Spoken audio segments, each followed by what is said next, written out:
Hi అండి, అందరికీ నమస్కారం. ఈరోజు నేను పఫ్ ప్లీట్స్ సింపుల్గా ఎలా స్టిచ్చింగ్ చేయాలనేది చూపిస్తాను. మీరు కూడా ఫుల్ వీడియో చూసి ఎలా స్టిచ్చింగ్ చేయాలనేది నేర్చుకోండి.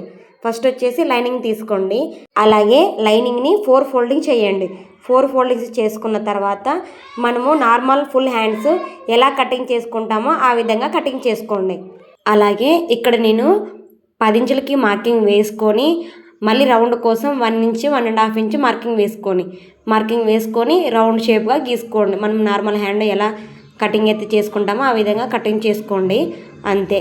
ఇలా కటింగ్ చేసుకున్న తర్వాత ఇప్పుడు ప్లీట్స్ కోసం ఒక లాంగ్ పీస్ని అయితే కట్ చేసుకోండి. చూడండి, ఈ విధంగా లాంగ్ పీస్ని కట్ చేసుకున్న తర్వాత ఇక్కడ చూడండి బార్డర్ వచ్చేసి 3.5 ఉంది. అలాగే ఫుల్ హ్యాండ్లో నుంచి 3.5ని లెస్ చేయండి. మిగిలింది 6.5 కదా, ఆ 6.5కి 1/2 ఇంచ్ ఎక్స్ట్రా యాడ్ చేయండి. ఎందుకంటే కుట్లు కోసం కావాలి కాబట్టి అక్కడికి మార్కింగ్ వేసుకొని కట్ చేసుకోండి. ఈ విధంగా ఒక లాంగ్ పీస్ని అయితే రెడీ చేసుకోండి. లాంగ్ పీస్ని రెడీ చేసుకున్న తర్వాత ఇప్పుడు ఆ పీస్ని ఓన్లీ 1 ఫోల్డింగ్ చేసి రెడీగా పెట్టుకోండి. ఇప్పుడు పీస్ని 1 ఫోల్డింగ్ చేయండి. 1 ఫోల్డింగ్ చేసి మధ్యలోకి సెంటర్కి నేను వీడియోలో చూపిస్తున్న విధంగా కట్ చేసి పెట్టుకోండి. ఇప్పుడు మనం కట్ చేసి పెట్టుకున్నాం కదా, అక్కడి నుంచి చాక్ తోటి 2 ఇంచెస్కి మార్కింగ్ వేసుకోండి. చూడండి, ఈ విధంగా 2 ఇంచెస్కి మార్కింగ్ వేసుకోండి. అలా 4 కానీ 5 టైమ్స్ కానీ వేసుకోండి. ఇప్పుడు మనం మార్కింగ్ అయితే ఎక్కడ పెట్టుకున్నామో అక్కడ ఇలా కట్స్ పెట్టుకోండి. కొంచెం చూడండి, ఈ విధంగా కట్స్ అనేవి పెట్టుకోండి. ఇలా కట్స్ ఎందుకు పెట్టుకోవాలి అంటే అటు సైడ్ ఇటు సైడ్ సేమ్ వచ్చే దానికోసం కట్స్ అనేవి పెట్టుకుంటాం అనమాట. చూడండి, ఈ విధంగా కట్స్ పెట్టుకున్న తర్వాత ఇప్పుడు వాటిని పీస్ని మొత్తం ఓపెన్ చేయండి. ఓపెన్ చేసిన తర్వాత మధ్యలో సెంటర్కి ఉంది కదా, ఆ సెంటర్కి మార్కింగ్ వేసుకోండి. ఇలా ఇది సెంటర్ అని గుర్తు అనమాట మనకు.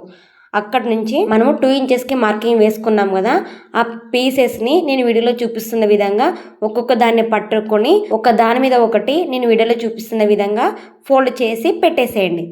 చూడండి, ఈ విధంగా పెట్టుకున్న తర్వాత ఆ పీసులు కదులుతూ ఉంటాయి కదా చేతికి, అలా కదలకుండా ఫస్ట్ అక్కడ ఒక కుట్టు వేసుకోండి సింపుల్గా. అంతే. ఇప్పుడు ఎక్కడికి కదలదన్నమాట. అలాగే ఇప్పుడు ఇటు సైడ్ కూడా కట్ చేసి పెట్టుకున్నాం కదా, ఆ కట్ చేసిన కూడా మనం ఏ విధంగా అయితే అలా అటువైపు ఫోల్డ్ చేసామో అదే విధంగానే ఇటు సైడ్ కూడా కట్ చేసి దగ్గరికి పట్టుకొని ఒక దాని మీద ఒకటి పెట్టుకోండి. చూడండి, వీడియోలో చూపిస్తున్న విధంగా మీరు ఫోల్డ్ చేయండి. అదే మార్జిన్ అనేది ఏర్పడుతుంది. చూడండి, ఇలా ఫోల్డింగ్ చేసిన తర్వాత కదలకుండా కుట్టు వేసుకోండి. ఇలా కుట్టు వేసుకోవడం వల్ల కూడా చాలా ఈజీగా ఉంటుంది. ఇప్పుడు రివర్స్ చేసుకోండి. చూడండి, ఈ విధంగా అంతా మొత్తం సెట్ చేసుకొని రివర్స్ చేయండి.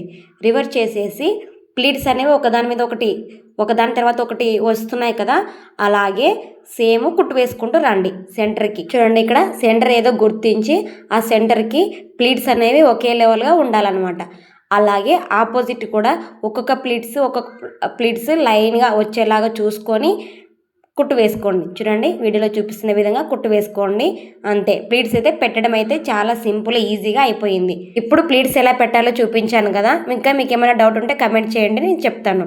అలాగే ఇప్పుడు బార్డర్ తీసుకొని 3.5కి మార్కింగ్ వేసుకొని కట్ చేసుకున్నాం కదా, ఆ బార్డర్ని మనము ఇలా స్ట్రైట్గా పెట్టుకోవాలన్నమాట. హెచ్ఎస్ దగ్గర నుంచి పెట్టుకోవద్దండి, స్ట్రైట్గా పెట్టుకోండి. రైట్ రాంగ్ యాదో చూసుకొని కరెక్ట్గా పెట్టేసుకొని స్ట్రైట్గా కుట్టు వేసుకోండి. నేను వీడియోలో చూపిస్తున్న విధంగా స్ట్రైట్గా వచ్చే విధంగా కుట్టు వేసుకోండి. అంతే. ఇలా కుట్టు వేసుకున్న తర్వాత దాన్ని రివర్స్ చేయండి. చూడండి, ఈ విధంగా రివర్స్ చేసేసి ఇప్పుడు మళ్ళీ సెంటర్కి ఫోల్డ్ చేయండి. చూడండి, నేను వీడియోలో చూపిస్తున్న విధంగా సెంటర్కి ఫోల్డింగ్ చేసేసుకొని ఒక కచ్చా పెట్టుకోండి. ఎందుకంటే ఇది స్ట్రైట్గా రావడానికి అనమాట. అలాగే మనం ఆల్రెడీ లైనింగ్ కట్ చేసి పెట్టుకున్నాము కదా, ఆ లైనింగ్ను కూడా సెంటర్కి కట్ చేసేసి ఇలా ఖర్చు పెట్టుకొని సెంటర్కి పెట్టేసుకొని కుట్టు వేసుకోవాలన్నమాట. ఇలా లైనింగ్ని నీట్గా కుట్టుకోవడం వల్ల నీట్ ఫినిషింగ్ కూడా బాగుంటుంది. ఇప్పుడు చూడండి, బార్డర్కి ఒక లైనింగు అలాగే ప్లీట్స్కి ఒక లైనింగ్ వాడినామంటే అప్పుడు అతుకులుగా ఉంటుంది కదా, అలా లేకుండా ఫస్ట్ మనము ప్లీట్స్ బార్డర్ 2 అటాచ్ చేసుకోవాలి. తర్వాత మనము లైనింగ్ని అటాచ్ చేసుకోవాలి. అప్పుడు నీట్ ఫినిషింగ్ అనేది వస్తుంది. ఇప్పుడు చూడండి, ఇలా స్ట్రైట్గా కుట్టు వేసుకున్న తర్వాత స్మాల్ కట్స్ ఏ బ్లౌజ్కైనా పెట్టాల్సిందే ఖచ్చితంగా. మళ్ళీ రివర్స్ చేసేసి పైన ఒక కుట్టు వేసుకోండి, నీట్గా ఉంటుంది. ఇంకా చూడండి, ఈ విధంగా నీట్గా స్టిచ్చింగ్ చేసుకుంటూ రండి.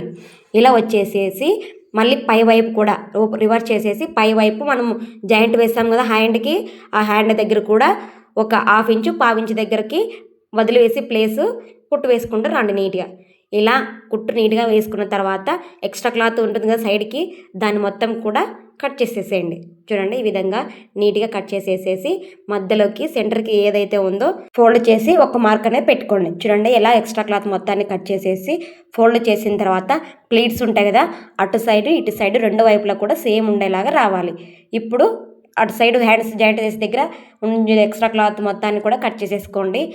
మధ్యలో ఖర్చు పెట్టుకున్న తర్వాత మనము రెండు పార్ట్ కట్ చేస్తాం కదా, ఆ విధంగా షేప్ అయితే కట్ చేసుకోండి.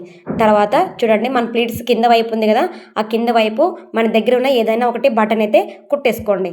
అలాగే బ్లౌజ్కి అటాచ్ చేసుకోండి. చూడండి బ్లౌజ్కి అటాచ్ చేసిన తర్వాత హ్యాండ్ డిజైన్ అయితే ఇలా ఉంది. ఇలా మీరు కూడా ఒకసారి ట్రై చేయండి. ఇంకా ఏమైనా డౌట్ ఉంటే కమెంట్ చేయండి. అలాగే ఇలాంటి వీడియోస్ నా ఛానల్లో చాలానే అప్లోడ్ చేశాను, అవి కూడా చూసేయండి. అలాగే నా కంటెంట్ కనుక మీకు నచ్చినట్లయితే లైక్ చేయండి, సబ్స్క్రైబ్ చేసుకోండి. నాలాంటి చిన్న చిన్న ఛానల్స్ని సపోర్ట్ చేస్తారని మనస్ఫూర్తిగా కోరుకుంటున్నాను. ఈ వీడియో నచ్చితే ఒక లైక్ చేసుకోండి.